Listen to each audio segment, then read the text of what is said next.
Welcome back to another episode of Spiritual Teachers Podcast. With me today is Elli. Elli is the founder of some subconscious and somatic therapy. She's also the co-author of the book WTF is Human Design, and she's the mama to Carrot the dog. So, Elli, welcome on. It's such an honor to have you on. So good to see you. Can I also say that when we first met, remember you were like, hey, for a spiritual teacher, you're swearing a lot. Do you remember that? And I was like, I'm not a fucking spiritual teacher. So I feel like this is awesome full circle moment for us. Yeah, Yeah. it's awesome. I love it. Yeah, the podcast is here for, I mean, the name is there, but I bring on people that are, have a lot of beautiful teachings to share. So, I consider you a spiritual teacher. So, even that little piece, right? Like the swearing piece is really funny because I was in a like one of my chapters where I was working on that in myself, where I was like, all right, can I navigate without cursing, and what other words can I use to not you know what I mean? To Totally. not use that. And because I was in that time in my life, I was very aware of how powerful our words are. Hmm. And as I evolve and grow, I've realized that more and more, it's all frequency and it's all how you say it. So now I'm in a different space with it, but it's so funny that you brought that up. Yeah, that's It just came through when I saw your face again. I was like, yeah, this, and I remember saying, I think the most spiritual thing we can do is to be ourselves, yeah. and that is, it was part of my language for a long time when I immigrated here because my English wasn't very good. So I had two words to communicate, the F-bomb and then dude. And I would be like using those two words to just, F dude and dude, so Uh-huh. so That's it's so with me for a long time. That's awesome. That's Mm. one that's definitely, an impactful way, and especially in California, dude is used pretty commonly probably back then too. So we're gonna go over a few really powerful topics today. One of them is human design, the subconscious mind, nervous system and nervous system regulation, and intuition. So I'm stoked. We're gonna have an awesome conversation. I already know it. So, uh, would you be open to sharing how everything started for you, your spiritual awakening, and those kind of things? Mhm. Um, I think that purpose-wise, I've known most of my life that I'm here to help people. It started as a bit of a trauma response or codependent message in the sense that my mom raised me she always told me that I saved her as I was born and such a joyful kid. And so the message I got early on is that I'm here to save people. So Mm, there was an element of that that drove some pressure or some codependency. However, my soul definitely signed up to be of service in this lifetime and to create win-win situations of teamwork where it's not me leading, but where we come together and in the teamwork of the space we're in, the magic happens. mhm, So, my childhood, the way that it all started was pretty challenging growing up in Germany. Uh, by the time that I became an adult, I was super traumatized. My nervous system was super dysregulated. I immigrated at age 23 to America to follow my heart because I was in love with an American. And as we evolved our relationships, we got married. And then I remember taking a communication workshop in Charleston, South Carolina. mhm, And for the first time in my life, feeling heard, just feeling truly seen and heard. And it was just really clicked. I'm supposed to do that. And so I started studying with that person that was facilitating that workshop, and he was a teacher of the Mankind Project. I don't know if mm, you're familiar with okay. that. No. So the tools he was using at the time was the Course in Miracles. And so we did a lot of group meditations. And I remember I was probably 25. It feels a little cringy to share this, but I remember we were sitting in meditation at his house, like a bunch of people. And what I consider to be an awakening is like you remember who you are. You know, I remembered who I was, and I shouted out, "I'm God!" Like, you know, and I wasn't on drugs. As a matter of fact, I was, I had used a lot of cannabis and alcohol up until that point to just navigate trauma and nervous system dysregulation, and I was newly sober. And I was meditating a lot Hmm. and just remembering my nature, that there's no separation. So that was at the time the words I had, I'm God. Like, Uh-huh.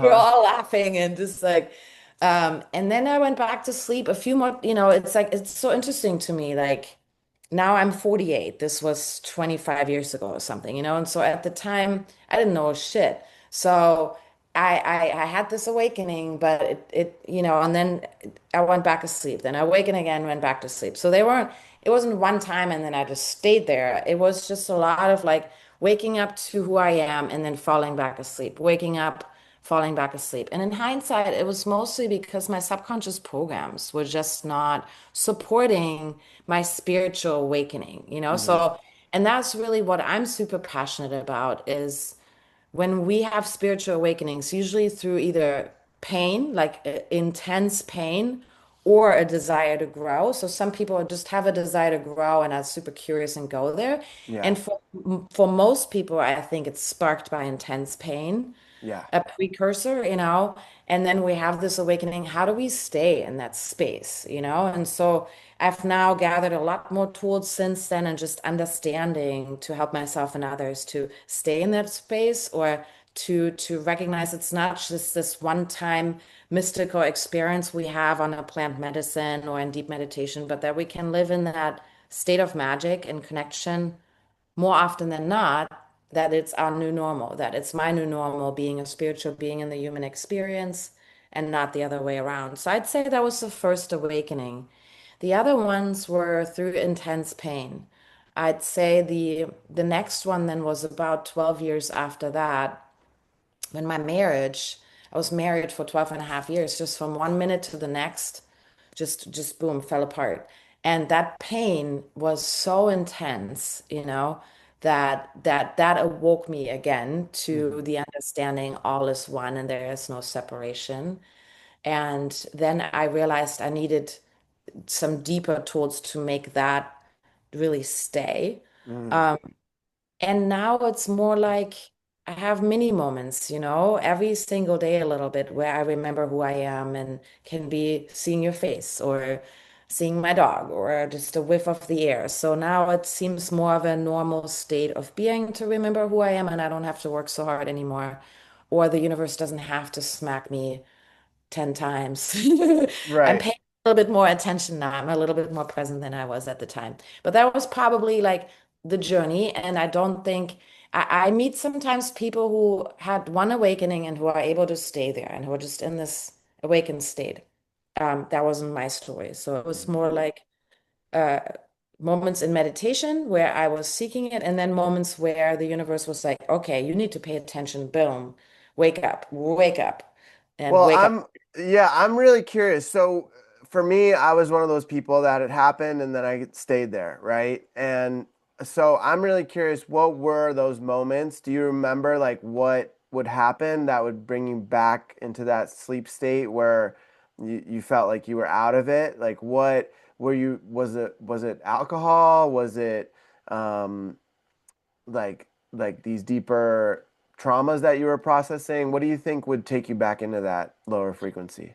Yeah, I would say if I don't even consider it lower frequency, I just think that when that programs, subconscious programs, were so strong and Hmm. tr unresolved trauma. And I learned later then that we actually have three minds. We have the conscious mind that in spiritual work is often referred to as the ego. Then we have our subconscious programs, and then we have our superconscious mind. So the superconscious is when I meditate or there's plant medicine or sound healing or anything that gets me into a theta brainwave state, then I am able to zoom out and up and I can see my life and my emotions and everything from a bird's eye view perspective. That's called the superconscious in my world, Hmm. superconscious mind. So for a while, I did a lot of practices that got me to the connection to the superconscious mind. So it was easier to see what was going on. But whenever I wouldn't do those practices to connect to the superconscious, what was driving and what is driving the buzz is the subconscious, right? 95 to 99% of our life is driven by subconscious programs. Yeah. So, what to answer your question, I went back asleep anytime I wouldn't practice spiritual tools. Mm, So I was just kind of like the rebel that I am. I was like, I don't want to have to do spiritual tools every day right. to be in that state. So I was kind of curious about, can I create this without having to work so hard?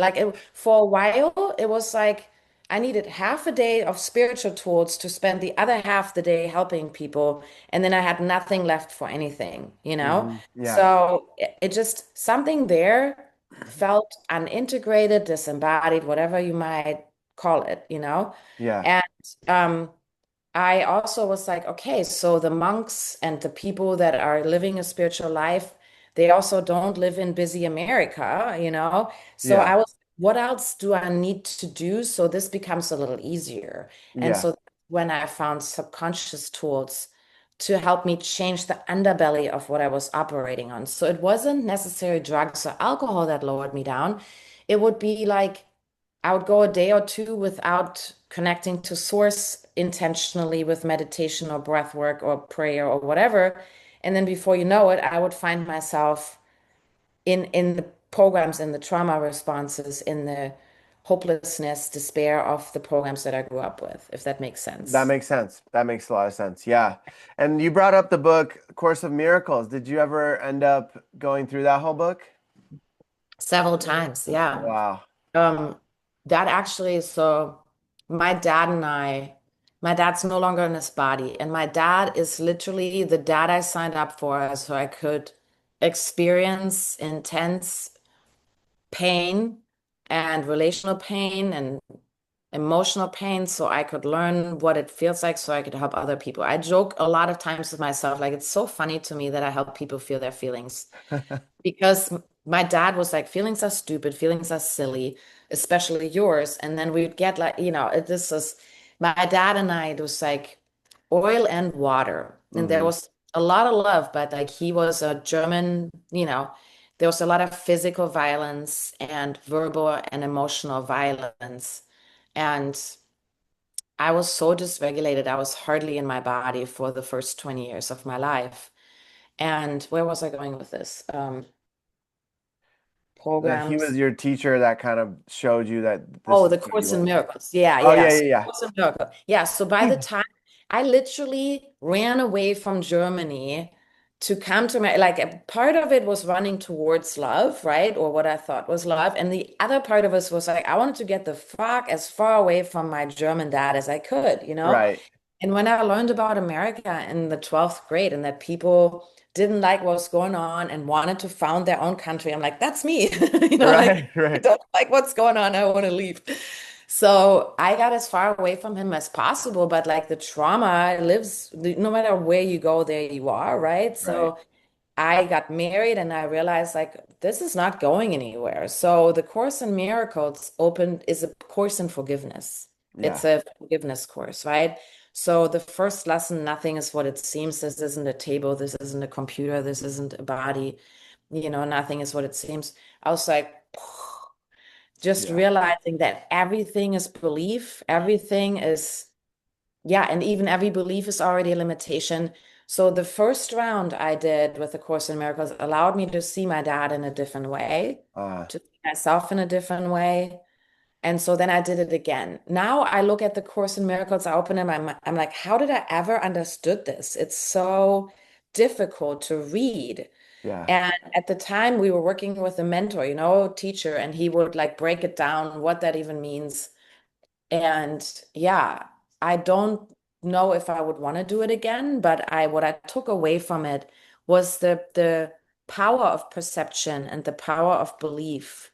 And that a change in perception and a change in belief is a miracle. So when I change my consciousness, I create miracles. When you Mm, change your consciousness, we create miracles. So I changed my consciousness around my dad, and our relationship is the proudest accomplishment I have in my life. We made it all the way back together. And not only that, but when he started to die, I got to spend time with him every day, and we were in this really enlightened state together. He was an enlightened being. I got to share my gifts with him. He got to receive them and finally understood what I'm actually doing. And even then, he said, I'm so proud of you, and I didn't need it anymore, type thing. So it was like this really amazing, just multiple portals with my dad. And he's the reason I'm in this work. He's the reason I do what I do. At first, it was pain and trauma, and then it became a calling. yeah. And I recently, actually, speaking of nervous system, he was a pharmacist. And even though quite, he wasn't a very good father, he was a really good pharmacist and a really good healer.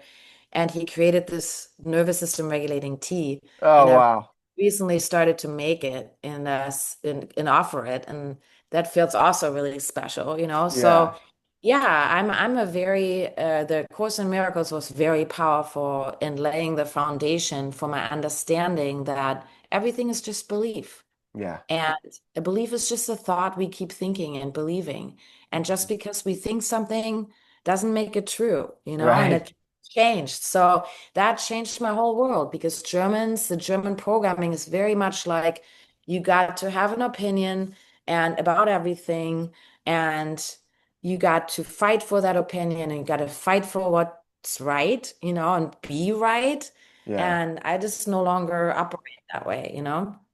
Yeah, that's a huge point right there. Like when I learned that I didn't need to be right, there was nothing really that I got, like it would feed my ego, but besides that, there was nothing good about being right.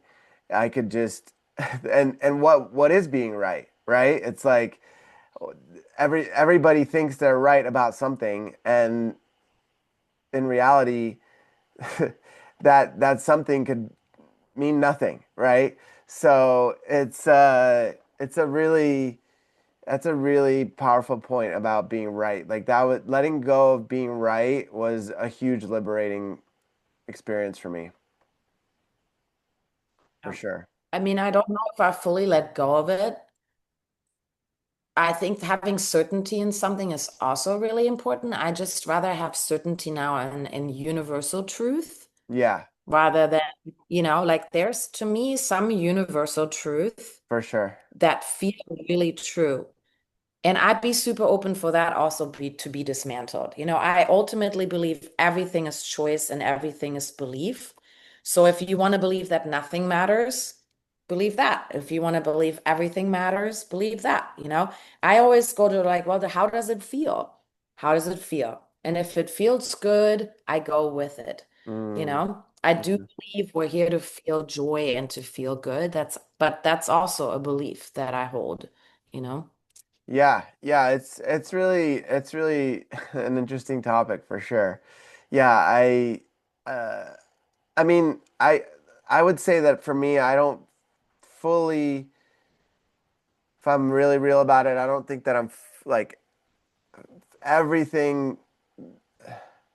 I think that what you said, like certain like truths that feel like truths to me that have been like proven in my mind or in my experience, that I feel is important, right? Yeah.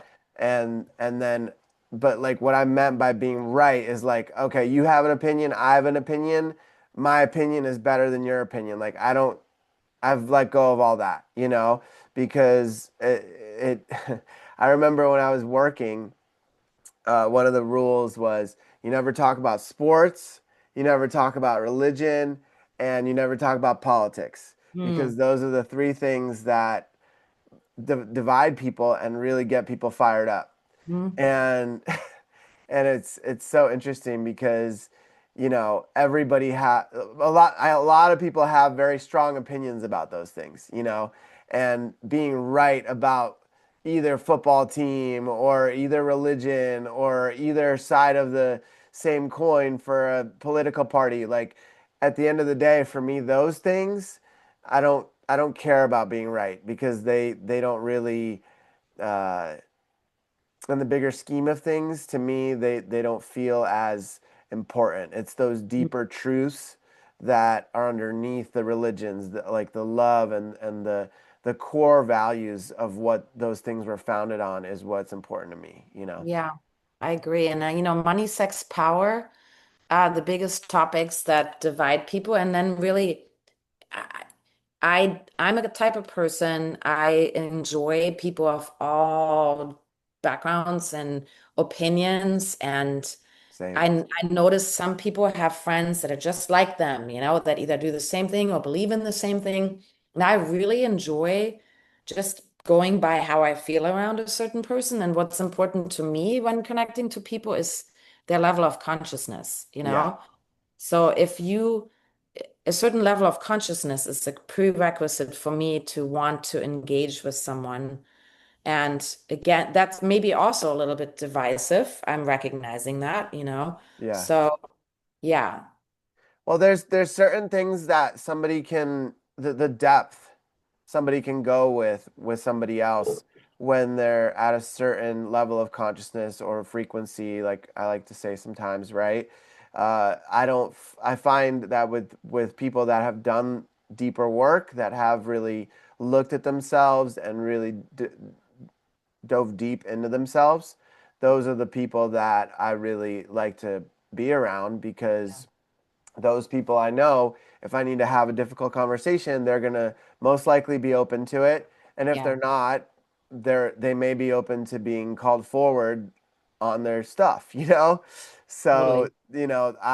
I appreciate people like that and I really enjoy surrounding myself and being in the presence of people like that Yeah. because when somebody's not able to look at what's what may be a possible projection in the moment or how they're perceiving me in that moment where it's not anything like what I really am, and actually bringing that to the light and helping that person maybe see a shadow aspect of self or a blind spot, right? That to me is I like to receive that myself. So it's powerful to for me to be around people like that as well. I love that you said that. That's exactly that. Yeah, yeah. Yes. Yeah, for sure. So I'm so curious. So I know in Russia, Mhm. uh, the pharmaceutical, it's not like in America, right? Where they have a lot of herbs, they have shilajit, they have these natural remedies that are right next to all the pharmaceuticals. And it sounds from what I perceived, like the tea that your dad would make for the nervous system regulation is like that. It's natural, right? It's all different herbs and remedies. Yeah, I didn't know that about Russian, but it makes sense. In America, when you go to a pharmacy, it's like a drugstore Right. where you buy food and supplements and body wash. So in Germany, and I imagine Russia then too, it's purely medicine.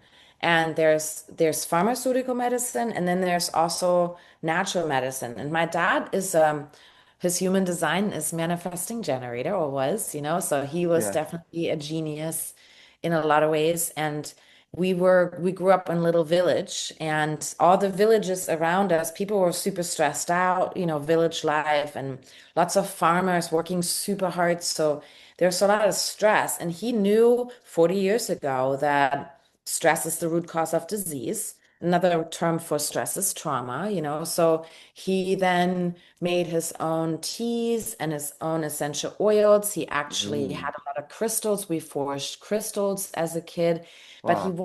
you would never see any woo-woo. He was always like dressed up. Even on his days off, he would be in a suit. So there was nothing you could tell that he has any you couldn't see that from the outside. And honestly, as a kid, I never recognized that part of him. It Yeah. was later when I dissolved my trauma around him that I would be able to see all his magical gifts that he also had. And yeah, that tea, he would give it to all the people in the villages, and their blood pressure would lower, their depression would go away, they Mm. would sleep better. So it's a sleeping tea. And it's magical. I mean, I've given it to a lot of my guy friends and they sleep like a log. They've stopped smoking and drinking. And Wow. so I'm just kind of like, this is magical. And it's like Yeah. it's such a beautiful gift to continue this legacy. And I always think my dad's right here with me, doing this. Yeah, so it feels really, really special. Maybe we could share it in the description, Sure. Yes. the remedy, Yes. the way to make that tea. Yeah, that sounds Yeah. great. Well, I So, have it. I sell it. You can get it. I have oh, it. great. Yeah, it's a Okay. whole thing now. So I just kind of started it and like I on a side note, I help people realize their dreams and make stuff happen. And I've noticed in observing people making their lives happen that in the beginning of something like this, of birthing a business, that we tend to go all in super hard, the American way of hustling. And I'm actually, I've built my own business since I'm 23, always in my own ways. And I've never hustled. I just am not a hustler. So I'm doing this also super slow drip, super relaxed, no Mm, hustle, So yeah, it just feels good to be able to share in a no hustly kind of way. cool. I love Yeah. that. I love that. Yeah, it sounds like he was an alchemist in his own way. Yes, very much so. Yeah. Yeah. Yeah. Yeah, that's Little. beautiful. So, uh, I think this is a good transition into human design. Mhm. Your dad, like you mentioned, was a manifesting generator, which is what I am. Mhm. For those listeners that haven't heard about human design before, can you just start with the bare bones for us? Yeah, totally.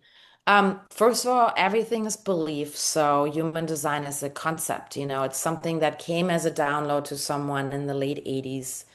And it's a combin it's I often refer to it as astrology on crack. It's an incredible self-awareness tool that can help you understand yourself and others in a whole new way, that can give you insights into your destiny, insights into your gifts, why you came here, what you came here for.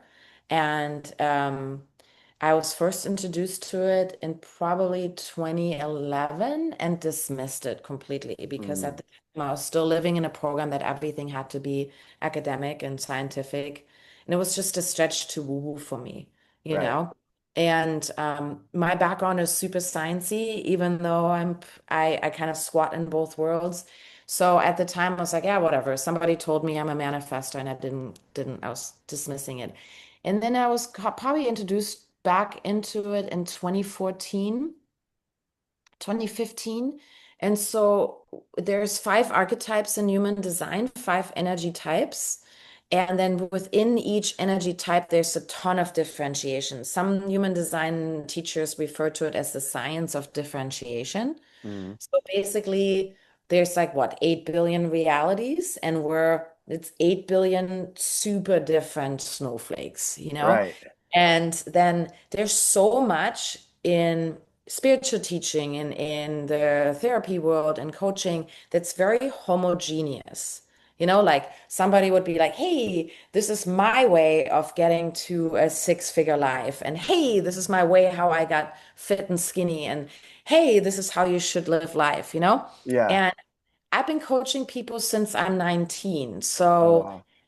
I noticed through my own just trial and errors that no one is the same. And I would coach one person in a way, and it would be super helpful for them, and they would be successful. And another person, they just needed something different. And I would always be super curious, like, well, how can I support people better? And how can I also understand myself?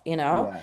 And so when I came to human design, that was a massive awakening for me. Like speaking of awakenings, I was just kind of like, wow, not only did it help me to completely understand myself and my struggles and my gifts, but also I realized that how I can love and support people much, much better. And so I use it in my coaching praxis when I know someone is a manifesting generator, for example. That's one of the archetypes. And I can look at your chart. I know how to support you and how to basically help you see things based on your human design, not the next person's, you know? Right. That's my favorite thing about it. My favorite thing about it is just like how it makes relating much easier, how you can use it to become abundant, prosperous, to become healthy. And Yeah. it's kind of like it's all about alignment, you know? Yeah. And it's sort of a fast way to understand your alignment and to understand why things aren't working for you. If you're feeling stuck somewhere, and then also give you a roadmap to success, basically. And success in a way, not just financially, but liking and loving who and where you are and being excited about where you're going. That's to me success. You know, what does Yeah. it mean? So like the inner success and then also creating the outer success. And then I started to be so excited about human design that I told everybody. And then I got a lot of the same questions. And I'm someone that doesn't do well with getting a ton of questions and repeating herself because my human design is actually of such that I'm here to just start things and then move on, and other people finish them. So getting a lot of questions actually made me get out of alignment. So I decided to co-write a book about it. You know, Ah, like, okay, so if I can't get all these questions, I need to like put it somewhere, you know? So yeah. then we wrote a book about it. And these days there's amazing apps. At the time, there wasn't a lot of just like easy to digest stuff. So there's amazing apps, amazing teachers that teach human design, and it's just freaking fascinating. And yeah, I love using it in my day to day. And I also understand that people who are not vibing with this, I have a lot of friends who are still very much in academia, that don't resonate with this kinds of stuff, that it's just also just a belief system. It's just a belief system, you know, Mhm. and I don't feel any pressure for anybody to know it, but I do think it's really good time right now to dive into human design, especially right now. Yeah. I've had you help me see certain things in my life with human design, and uh, that's been really helpful in certain ways. And being a manifestor generator, I've noticed that I get pulled more to like helping start things up and kind of getting them going. And so a lot of my work is around that, like kind of starting it up, getting it going, and then it just then either it can continue on without me, or somehow it'll just fall into the right place. So um yeah, it's really interesting, and I think that's the importance of a team, right? Like especially if you're in a business and if you look at different people's human design, you can create a really powerful team where it's like, okay, this person's really good at keeping it going. This person's really good at starting it up. This person's really good at like projecting it and advertising it, sharing. They need to be invited most of the time, and those kind of things. So I've found it a powerful tool with those kind of things. So yeah, and it can be used as a tool for communities, if you're starting a community somewhere, or if you're starting a business, if you already have a business, all these kind of things, even in a friends group, if you go to an event or a festival, there can be all these different experiences that can be even more powerful from it. I love that you said that because to me, I know all my friends human design, all my clients human design, and it immediately awoke me to close any gaps that I might have felt between people. So to me, it brought me back to oneness. Yeah. Um, Because the things that used to really annoy me about a person, I'm like, why isn't this person reaching out? Why do I always have to reach out? Uh-huh. Why am I always the one initiating things? Well, then I learned I'm a manifestor. I'm meant to go first. Ah. And I was Yeah. like, that just changed my entire world. Because Yeah. for a long time, I was just sitting there trying to manifest like other people. And I was waiting and waiting and waiting. And I'm not meant to wait. I'm Yeah. meant to go first. And that was like, it changed my entire life. And now I also know if I have some clients or friends whose human design is of such that they need to wait for the invitation, I always make sure I send invitations. Yeah.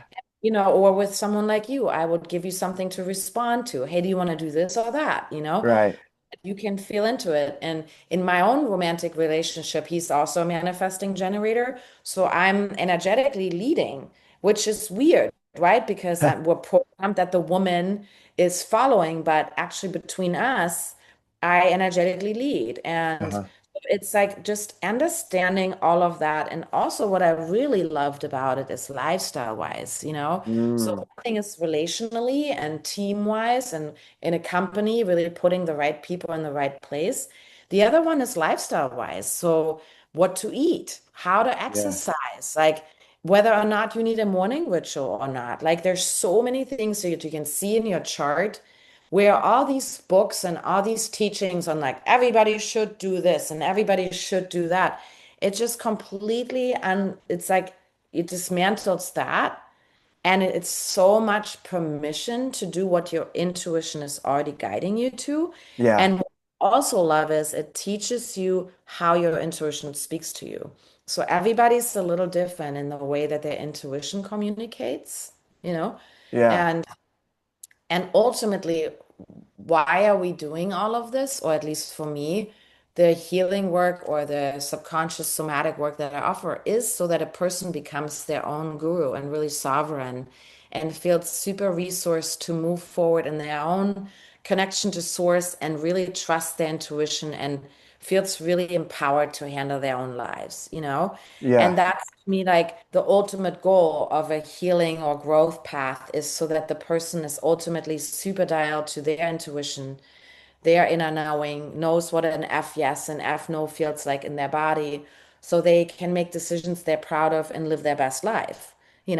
And Yeah. so human design really helps you to understand how your intuition feels like. And for example, you have this amazing gut instinct as a Manny Gen. Hmm. You have this inner knowing of the yes and the no in your gut. My Right. intuition talks to me very differently than yours. And then I meet people that need to talk it out, or they just have very different ways of getting to their connection to source. So I thought that was really, really empowering and helpful to also learn about. Yeah. So can you speak a little bit into that? Like what are the different types of intuition? You mentioned a few, but what are the other types? Well, so for example, your intuition is this like you're almost someone that needs to make sounds. Like if I say, "Hey Peter, do you want to go get a smoothie?" And if you're like, then I know that's a yes for you. Or if I'm like, "Hey, do you want to go do a bunch of drugs in the back alley?" Or like this Yeah. like so you're like someone that has a guttural type thing. Uh-huh. I don't have that. So for me, my nervous system is my intuition. So when I'm dysregulated, which I was the first 20 years of my life, Uh-huh. I barely made choices based on my intuition. It was mostly Mm, reactionary, it was yeah. mostly to avoid pain. Yeah. And so my intuition speaks to me like a visceral, uh, often like a sharp no. Everything is a yes until my nervous system is like, nope. And so it's hard to describe. It's often a tingling sometimes, and it's just the inner knowing more so than a guttural feeling. Okay. Then there's 50% of the population that have an emotional way of making decisions or an emotional intuition where they need to first really feel all their feelings. And during the time that they have a big emotional wave, they don't really know what's right for them. Uh-huh. They go a lot back and forth and they need to sleep on things. And then once the emotional wave passed and they feel neutral emotionally, then they can tap into their gut feeling. Okay. So, like, you know how when you go on Instagram and you see, like, hey, if it's not a fuck yes, it's a no, or you feel it in your gut and you know that gut feeling, that's actually only true for about 30% of the population. Okay. The rest of people have a lot more nuanced ways that their intuition speaks to them. Now, we're all intuitive. It's just a different ways of how it is. We all have a connection to source. It's just like studying how source communicates to you. And for me, I learned what's really important for me is to have a lot of solo time and really my nervous system. So when I'm tweaked out, and my nervous system is giving me a lot of feedback. If it's not from lifestyle, then it's usually a no. So if Yeah. I'm in a relationship and I get a lot of physical feedback from my nervous system and I'm checking in, hey, am I not regulating my nervous system? And if I am semi-regulated and I just feel tweaked out, that's a no. Yeah. And that was interesting because, the challenge, I guess, for us all is to move out of logic and out of ego into just the inner knowing. Yeah. That's the whole premise of human design. No longer make your decision from your ego or that most deeply conditioned place, the mind, but the being. And that's like what human design teaches. Make your decision from your being, not from the conditioned part, the mind. So, Yeah. Yeah, it talks, makes me, yeah, it makes Mhm. me think about like centering yourself, right? Like working like for different people, there's different tools that they can use to get there. Yeah, I've found for me going to sweat really gets me there, like a yeah, steam room or a sauna, yes, or like going to the gym and moving some heavy weight, yes, or just sitting in silence and letting my body just move through whatever energy, grounding it down into the earth. Other ways is like using the medicine called hape, which is like a tobacco snuff from the Amazon. That gets me there really quickly. That's part of my everyday practice. love it. Uh, other ways are like getting in water, like a bathtub or into the ocean or a pool or a jacuzzi, something like that. There's a lot of tools out there to do it. Like forest bathing, they call it now, which is just getting into nature, being in the trees, right? Just Yeah, just being somewhere without all the EMF and all the electronics. All those things really help, I think, get to that centered place. And then from that place, it sounds like regardless of what the way you get intuition, it's much easier to receive it, right? yeah. And I always have the belief that connecting to source doesn't have to be complicated, you know? What I find interesting is, for example, you're describing exactly what's right for Manny Jan. Movement and sweating is like the number one way that you clear your energy and get connection back. Whereas when I do that, um, it often exhausts my system too much. Mm, So I okay. have to learn to rest and then receive guidance. So Okay. that was like the big thing for me with human design. I came to human design at a time where I was overdoing everything, kind of living like a manifesting generator, because Uh-huh. my parents are many gens. So I was brought up in the belief system that you always got to be doing something and that's where your worth and value comes from. And Yeah. I never learned to rest. And I would always push through my energetic boundaries. I would push through my exhaustion believing that I needed to do something. So for me, the way to receive guidance is actually to do less. If I spent a whole day in bed and watch movies, the next day I'm like dialed, you know? Right.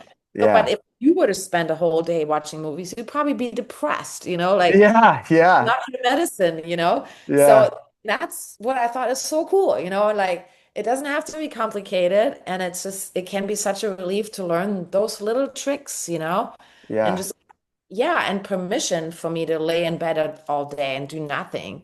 And Yeah. that's the way I reconnect to source. Yeah. That's really a good point to emphasize, because and I believe most people naturally start to develop certain things that work for them, right? That they're like, oh, this was great, let's do that more, or okay, this actually depleted me too much, so let's not go too deep into that, you know.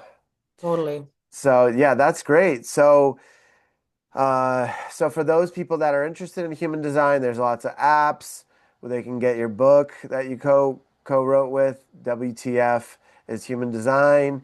We can drop the link for that below in the description, as well as, there's all kinds of information out there about it. So it's something that is worth looking into for this time on earth, right? It is. Especially. It's kind of like the Course in Miracles. It'll help you to realize that some of the stuff you brought up with is actually conditioning. It's not true for you. And so it's really like a journey of unlearning. Yeah. And everything I'm interested in is mostly to unlearn things we've been programmed with. And I don't believe like there's some evil entity with malicious intent that programs us. I just think that at some point, beliefs get passed down epigenetically, so it's not like disease gets passed down, it's beliefs and trauma that gets passed down and attitudes and perceptions and levels of consciousness. So these are just things that have been passed down without ever been questioned, and in Germany, it's an old country, so lots of things got passed down without ever been questioned. And so then someone like me growing up and being like, nope, nope, that doesn't, nope, I don't like to be told what to do. Nope, I don't want to do this, like, Yeah. so I really appreciate the process of unlearning, you know? Same. Yeah, for sure. I think I was telling you a little bit before the podcast how with my father, I got to see him recently, and I really got to take a really sharp look at some of these programs that he had passed down to me without me realizing it. And those are the aspects that are the most triggering around him, because those are a lot of things that I've worked a lot on myself to try to remove or heal or reprogram, right? And so now I believe that the awareness of these programs is like 90% of it, right? Because when we're aware of it, we can catch it and shift it in the moment, because that's when it really starts to change, is when we as individuals do it in the moment, right? Where it's like, oh, okay, I see that happening. Okay, I'm choosing a different way this time, you know? I love the way you're talking about it too, because I meet a lot of people that have awareness and meet themselves in that awareness. And it used to be me also with so much judgment that the awareness couldn't go anywhere. It just would become another thing that we would beat ourselves up about. Uh, So awareness has to be met with acceptance right away. Like whatever we become aware of, like I might become aware of, oh shit, I've become like my mother or like my father, and this program is repeating itself in my relationship. Acceptance, love, mercy, compassion right away. Because I think that if you don't understand that these programs are subconscious, that it's not you or your personality or your soul, if we become aware of something and we identify with it, and we think this is me, like this is my personality and I'm the asshole, when then we'll just go into a big shame hole. And I think that's where a lot of people are, that are awakening to themselves or their patterns in a huge shame hole. If you don't understand scientifically the power of the subconscious mind and programming, you might end up just judging yourself up and down. So I hope if you're listening, and if that might be your pattern, is just judgment is just one of the most destructive patterns that we've been conditioned to live in. yeah, and to add on top of that, shame is the lowest frequency you can experience. It's below fear. Yes. So fear and shame, those two go hand in hand. And uh, the way I found out of it is to look at it with curiosity and with that acceptance, like you were saying. And I'll be honest, when I first saw it, it was really tough. Like it was really hard, like a heavy hit on me. And I was like, whoa, like I can't believe that this is a way that I've navigated at some point in my life, and even aspects of it now, right? And so there was this moment of like feeling all the emotions around that, right? And I'm grateful that I have a partner who's like, no, this is actually a huge gift, right? Like this is a huge gift where now you can shift it. Now you get to shift it, because before, without the awareness, you couldn't shift it. Now you got this gift. What are you going to do with it, basically, right? And so it brings up a memory from, when I was younger, I would sometimes meet people and they'd be like, this is just how I am. Just accept me or not, right? And in my mind, I was always like, it never resonated. It didn't make sense. I was like, what do you mean this is how you are? Like, you can't be an asshole to people and just say that, right? Like, you can't just treat someone like crap and be like, okay, this is how I am, take it or leave it, right? And those are the types of people that I find in that belief aren't are continuing these cycles with people, right? Like they'll be like take it or leave it, and then they'll leave it. Somebody will leave it, and then somebody else will come, take it or leave it, and it's just this continuous cycle where they're not willing to look at themselves, not willing to try to shift that because a lot of people don't even realize that we're there. That's a possibility, right? It's a possibility to shift our beliefs and to shift how we show up. And I think you and I are great examples of that because we came from these really rough types of cultures, right? Like where, if I go to a Russian store, a lot of people are still very rough around the edges. They're still very snappy. They're very like, all right, what do you want? And like just say it, and it's like, all right, well we can talk about it. We can move through this together. We don't have to get reactive, right? And it's kind of like these short fuses that some people have, right? And so, yeah, for anybody listening that feels like they can't or believe that this is just how I am, there's always the invitation to take a deeper look at it, work with people like Ellie and myself or others that you resonate with that are there to kind of guide you and show you these aspects and give you the tools to work through those kind of things and come out the other side the version of yourself that you want to be. And the beauty of it is doesn't matter how old you are. Yep. You can be 80 years old and I've seen shifts in people. You can be 20 years old, doesn't matter. I love that, and I think that you make such a great point in like the countries or the places where there's still so much unresolved trauma. The trauma lives in our subconscious, and our subconscious governs our nervous system. And having a short fuse, being reactive, these are all like states of the nervous system. And then if you're yeah, some people are just so dysregulated, they are not able to pause and ask themselves, hey, wait a minute, what's really going on here? Because they're just in survival, Right. and so many people are doing their best to just survive. The reason I wanted to change is because I realized how much pain I was causing too. Right. This is what's so interesting as a person that experiences trauma, or if you see what's going on in the world and the reactivity leading to so much pain, the person that's reactive is also was at some point a victim to something, Yeah. and then they become the villain. Right. It's just kind of like a perpetuating cycle, and not every soul came here to wake up. So it's really interesting, and I don't know anything.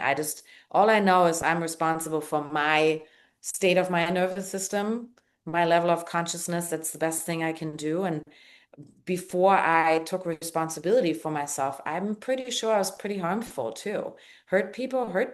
And so um that's a big part of my inspiration also to continue to continue to be curious so that I don't perpetuate the harm.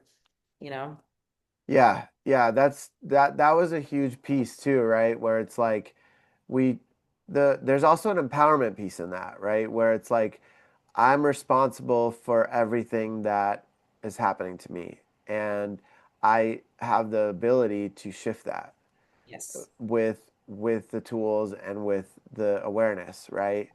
And it's like an onion for me. It's like I'll peel off a layer and then I'm like, okay, there's this other layer here.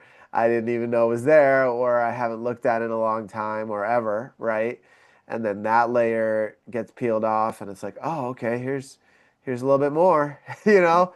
And so, I've met people in my journey that are like, I've done so much work on myself, and it's all relative, right? Like somebody might consider changing their diet as a lot of work, right? Like they went from fast food and went really healthy and they, went into the gym and all this stuff and they consider that doing a lot of work, right? And then it's like, okay, but then there's another layer to that, right? Like, what about your emotions? What about your like myofascia, where you hold the trauma, where you hold the energy, right? And then it's like it keeps going. And I think that in this reality, we're in an earth school, and I've mentioned this before, where it's like we get these different lessons, right? And then these lessons either are learned and integrated, or they continue on. And they can continue on for the rest of this lifetime. They can continue on later on, wherever you end up going after that. And so I'm in this mindset where it's like I'd rather face it and shift it now than continue to have to go through it. I wanna, if you're open to that, like the word working on yourself, like, right? So I don't love that. I'm like, I don't think anybody's broken and need fixing. Like when people come to me, I'm always like, okay, so I get that you have trauma and that you think you need healing because you think you're broken and you need fixing. But let's just make one thing clear. No one is broken. No one needs fixing. We're here in this space because our soul signed up for this human experience. And what if we just look at it like unlocking and unblocking anything that's in your way for you to fully, freely express your gifts and why you came here, right? So when Yeah. people talk a lot, like I've done a lot of work on myself, like, and I use that phrase too. I just want to come up with something different because it's more like understanding that no matter how you have on the outside, no matter what you have, if you have the relationship, the house, the money, that doesn't equal happiness. Yeah. Right? I Right. mean, I met so many people early on in my coaching career that literally had everything, on paper, but they Yeah. were miserable, miserable, Yeah. depressed, anxious, miserable. And as a young bunny, I was like, why is that? Like, so, and then I really started to understand it's like your beliefs and your perceptions and your connection to source is what your inner fulfillment comes from, not the outside. And then I met a lot of people who didn't have the outside, and the money and the home and the relationship, and that matters too, Yeah. And so then being like, well, it's kind of a both and thing, And so some people say none of the outside matters, it's just about inside. And some people are like, none of the inside matters, just the outside. It's both and. And so, like, what is the work really about? What does this work really mean? What are we working on, right? So Yeah. it's like remembering who you are, closing the gap to source, living connected. I'm not sure, but maybe you and I can come up with a different term other than I working on yourself. Yeah, I think I got it. I like the term fine tuning Ooh, I like that. Yeah. because if you get a guitar, you're gonna have to tune it. Yeah. It can sound nice, but it's not gonna sound how it Yeah. wants to sound until you tune it. And Right on. so fine tuning, right? Or like, I think about a car, right? My buddy was just talking to me about how his van needed all these fixings, right? And it was an older van, but he needed to repair this and repair that, and he needed to, clear out the oil, clear out the old gunk in it, right? It's the same thing. It's like you're clearing out the subconscious gunk and the mental garbage, basically, Yeah. that's in the way of this beautiful, clean, like environment, right? Yeah. Inside ourselves. Yeah, I And like that. yeah, so yeah, fine tuning sounds better to me, Yeah. because it's just it's all about, and I also like the what you said about removing the obstacles, removing the blocks, right? Because that's also a big part of it, right? So like if there was tape on the guitar, you'd have to take the tape off before you could play it, right? And so just looking at it like that would be more conducive, I think. Yeah, and I don't know about you, but like the Germans value something different than Americans culturally, you know. So Germans, for example, value a lot of education. So if you're Okay. highly educated in Germany, that's valued. Whereas in America, I think if you look good and have a lot of money, that's, you know, that's valued as like you're better than or whatever, you know? So it's like really Yeah. interesting to me, like what different cultures value as successful or better than or whatever. And I work with people in different countries all over the world, and it's always super fascinating that at the bot in our core, we all want the same things, you know, no matter where you're from. And I'm like, this blows my mind that we all want the same things. We just want to connect and love and yeah, experience love and connection and abundance and presence, you know? Yeah, and So, be seen and heard, right? In our authenticity as well, right? Like being able to be real and people like accepting us for who we are. yeah, experiencing love, Yeah. authentic love. Yeah, Yeah. totally. Yeah, totally. Yeah, I think that for a lot of people right now, it's about the journey of taking off the masks that they had to put on to be cool or to look a certain way or to give that perception of wealth or of success, right? And it's Yeah. like you see, I've seen it all the time, right? Where people get the chains and they get the jewelry and then they don't have anything in their bank account or they don't have any emotional support, you know? So it's but at the core of it, what you were saying, right? Where it's like you can get all the material stuff. You can play in Maya, which is the illusion, but at the core of it, that connection to self, being authentic, and then also connecting to something higher, where it's like there's two paths. There's the path of self, and there's the Mhm. path of service. Mhm. And the path of service is way easier than the path of self, Mhm. right? Because if you go with the path of self, you get all the stuff, you get the power, you get the money, you get the whatever it is you're feeling like you need, right? To feel successful or happy, and then you realize that's not it. And then it eventually leads to the same place. But if you're in a path of service, then you're helping people along the way and you're able to align with the things that are meant for you much easier. I mean, I kind of like both, you know. I think that I don't want to create any limitations for myself either and what I'm able to create in the physical world, you know. So it's becoming like a fun game, and I think having things allows me to also help more, you know. Yeah, So if I'm relaxed in my nervous system because I'm abundant financially or in material things, I can help more. That yeah, feels, you know. So I think that that spiritual and material world are also coming to a whole new understanding together.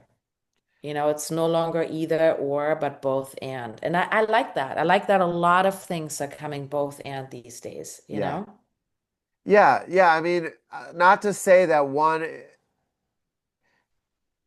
I guess I would add on top of it that, you know, you can be of service, and when you are of service, all those things come as well, Yes. right? Yes. Yes. So what I was trying to say is that when you're very selfish and in that one me, right? That can only take you so far, right? And then it still leads you to that deep desire for something bigger, something Totally. more. You know, Yes. that's what I was trying to say with that. But I mean, absolutely, it's there's so much to enjoy in this world when you have that foundation of having all your bills paid and having all the, you know, out of survival mode, then from there you can really show up for others Yeah. in a big way. Totally. Yeah. Yeah, but you know, it just it's different for every person, and that's the beauty of it, right? I like to think about how at the end of the day, at the end of this dream that we're in, right? Uh, we can wake up and be like, okay, here's what I learned, here's what I experienced, here's the fun jet skis I went on, right? And then it's like, okay, and then here's the deeper, aspects of self of my soul that I've been able to address and I think there's for me thinking about it right now, it's like what can be more powerful than breaking a pattern of a family lineage or of a culture that has been happening for hundreds or thousands of years and be like, hey, that's not me. And I've had it happen. I mean, I grew up here, right? Like I grew up in America. I came here when I was 4. So I'm not when I go back to Russia or when I go to a lot of places where there's Russian speakers, then I don't resonate with that way of being, and so it's powerful to see that I've already kind of taken a lot of steps away from that type of reactivity and those kind of ways. So it's nice little reminders, little nudges from the universe, like, okay, you're doing good. So It's always fun to meet other people who are chain breakers, who yeah, want to do things differently and who are curious about how to get there. And my soul definitely also, just like yours, signed up for continuous growth and evolution and like, hey, who am I today, this morning? Like, nice to meet you again. yeah, yeah, yeah, Yeah, so I hear you. yeah. It's powerful. It's really powerful. Yeah, so I think we can see if we have time for some nervous system regulation. I know that you're kind of one of those people in my life that are very, very tuned into that, right? Do you want to show people what you have on your lap? Oh yeah. So, this is my emotional support weighted bunny. Last year I was going through a breakup and it hit me harder than I cared to admit at the time. I was like, wow, there's so much heart pain. There was so much still there that was really surprising. And a friend of mine gifted me the bunny. She's an emotional support bunny. Uh-huh. I'm a big believer in just supporting the nervous system. And to me, my self-care used to be spiritually centered, and now it's mostly nervous system centered, and that actually gets me to my spiritual connection. So and let me back off a little bit. In 2020, when we had like our time to ourselves, I Right. spent 7 weeks by myself and without physical contact with another person. And that was a huge awakening time for me. And I got the hit that I needed to create subconscious and somatic integrative therapy. And there's 4 pillars that originally started to come down. The first pillar is subconscious work. When you work on your subconscious programs, you close trauma loops, you shift your beliefs, then your nervous system can unwind. Then you can use feel better tools every day for your nervous system. So the subconscious work to me is get better tools. Like it's a real like deep, you're gonna get better, you're really gonna elevate your emotional and vibrational set point permanently. With the nervous system care every day, you can create feel better moments. Like make yourself feel better every day a little bit. Then, when you have a regulated nervous system and your programs are supportive of what you're trying to do, it's much easier to feel your feelings on a regular basis. So, emotional intelligence is the next pillar, the third pillar. Really feeling your feelings without analyzing or judging them, just being in your body and feel and love yourself in it. And then the fourth pillar is your intuition, that coming online, really learning what's a yes and a no feels like in your body. Then the fifth pillar became human design and gene keys, just really understanding your energetics. The Yes. sixth pillar is community, being in healthy community and relationships. And the seventh optional pillar to me is plant medicine for people that are super stuck and just really need to beeline to source. I think plant medicine is an amazing way. currently, my opinion on everything that's going on with plant medicine, I think we're in a very experimental phase. And I'm sort of I'm more focused on the integration piece and helping people integrate. I don't do much plant medicine.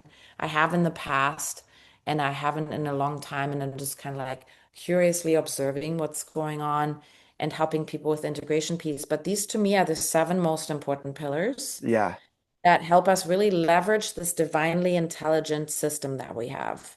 So, for the nervous system, it's really understanding first and foremost what it is, that it's this automatic spidey sense that we have that reacts to everything, and understanding what our nervous system responses feel like. So we have fight or flight, and then freeze as the first three Fs.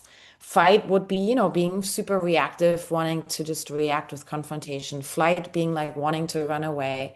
Freeze being like, okay, shut down, I can't do anything. More extreme words for that are anxiety and depression, Yeah. So if you're in a constant state of fight or flight, you might be anxious a lot. If you're in a constant state of overwhelm and freeze, you are depressed. And so these are in the medical world diagnosed as diseases. To me, they're nervous system states. Yeah. When we understand them as such, we're also empowered to do something about it with feel better and get better tools. So I'm an advocate of moving away from these labels because when a person says I'm an anxious person, I am, whatever follows I am is a declaration about your being. But Yeah. I'm an anxious person. It sounds to me like a belief that the anxiety comes over you. There's nothing you can do. It's like these outside forces. But what's really going on is your nervous system is responding super appropriately to what's going on inside of you and around you. Right. Your nervous system, it's doing its job. And so then with curiosity, what is going on? Are you in judgment? Are you in a trauma loop? Are you hating yourself? Are you perceiving your past from the position of a victim? What's going on that's causing your nervous system to be in such a state? And or what is around you? Are you in a toxic job or a relationship that no longer works? Are you saying yes to things that are not right for you, And so then your nervous system is responding. So to me, it's A, understanding those states. There's actually three more states of the nervous system that a lot of people don't know. The next one would be flooding. So constantly crying, being just so emotional that you can't stop. That's also your nervous system dysregulated. Then we have fawning, just going along with everything. You know how a lot of people are like, I'm super easygoing. Well, are you, or are you just in a permanent state of fawning? You know, Yeah. like fawning, just going along with whatever. Lots of women are permanently fawning. And when they start to heal, they're realizing, oh, I don't actually like this, and I actually don't want this. Right. So fawning and then fatigue, Okay. fatigue, constantly being fatigued. That's also just your nervous system speaking to you. So I think it's helpful to define these six Fs, these six trauma responses. Yeah. The word trauma response originally referred to how is your body, your nervous system responding to stress. Yeah. Stress being the word for trauma. So there's these six trauma responses. Now, when we become aware that our nervous system is in any one of these responses, then we can take responsibility for caring for our nervous system. Yeah. Well, the very first thing when you think about it is to rest, deeply rest the mind, body, and spirit. And so I think what you and I bonded over in the past has been my all the little ways that I support my nervous system, and one of which is emotional support jackets, like Yeah. fuzzy, warm jackets. I think in the beginning of our podcast, I mentioned my nervous system is my intuition. So I'm the type of person that in human design, I have a splenic intuition, which means literally my instinct is very nervous system instinct, very primal first instinct.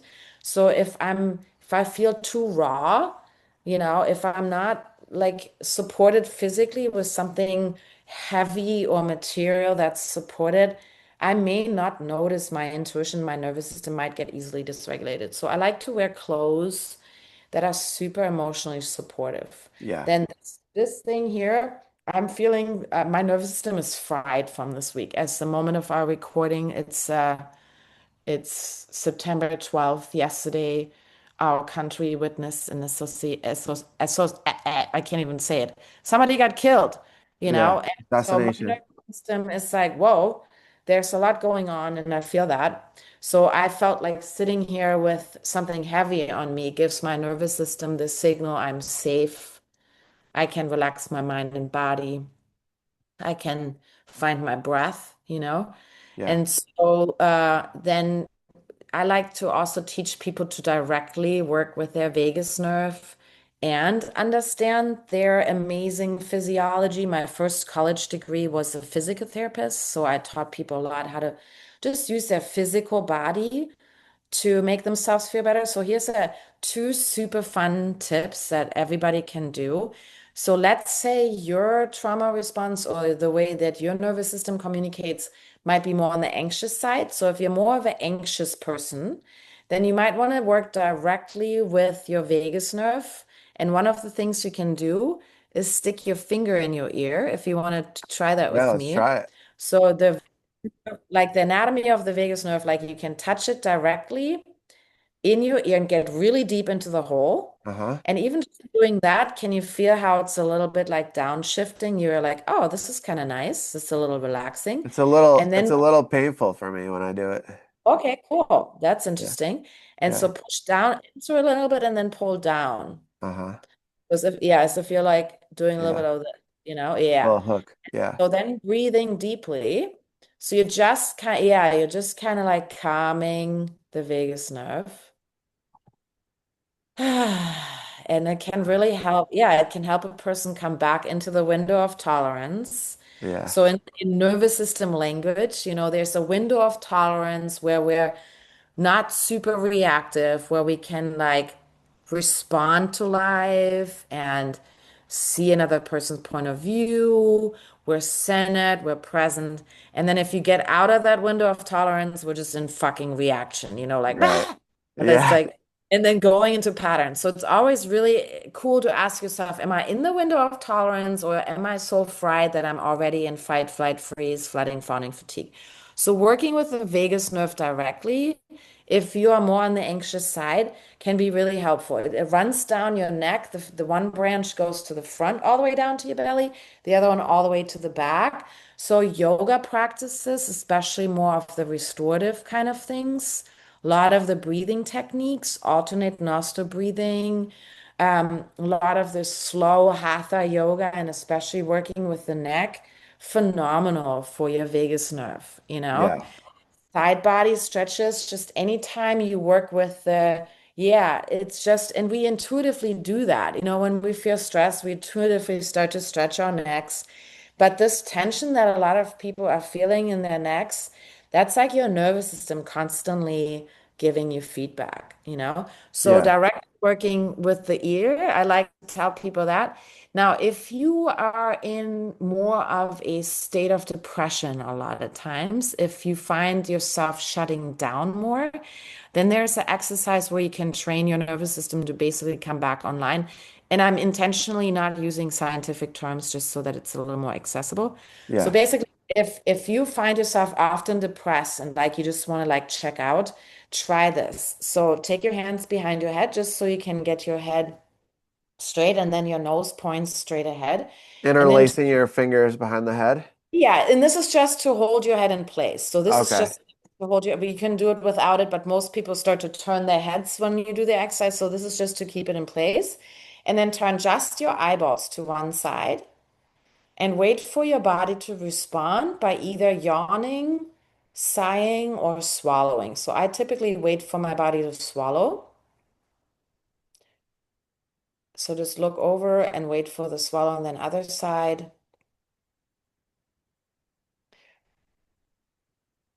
Yeah, and as you're doing that, I'm just going to keep talking. So yesterday I was talking to someone that's on SSRIs, the serotonin up the antidepressant basically. Uh-huh. And he's never heard of this idea that you can actually support yourself by doing vagus nerve exercise. So he's been of the belief that when you're depressed, you go to the doctor, you take medication. And he wasn't aware that there's things that you can do to help a depression in a different way. And so I'm super, super passionate about showing people that want to go a different route.